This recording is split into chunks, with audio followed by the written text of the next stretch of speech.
tulio ndani ya Yesu tuko salama, tuko salama.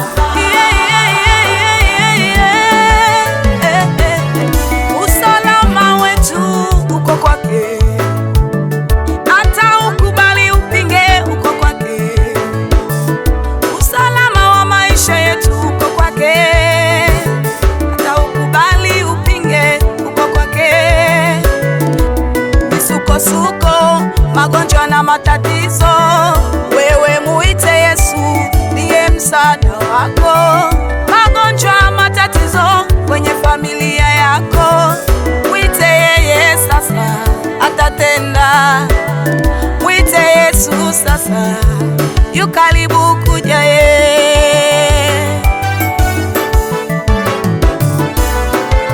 Huyu Yesu ni usalama wangu, huyu Yesu ni usalama tosha kwangu.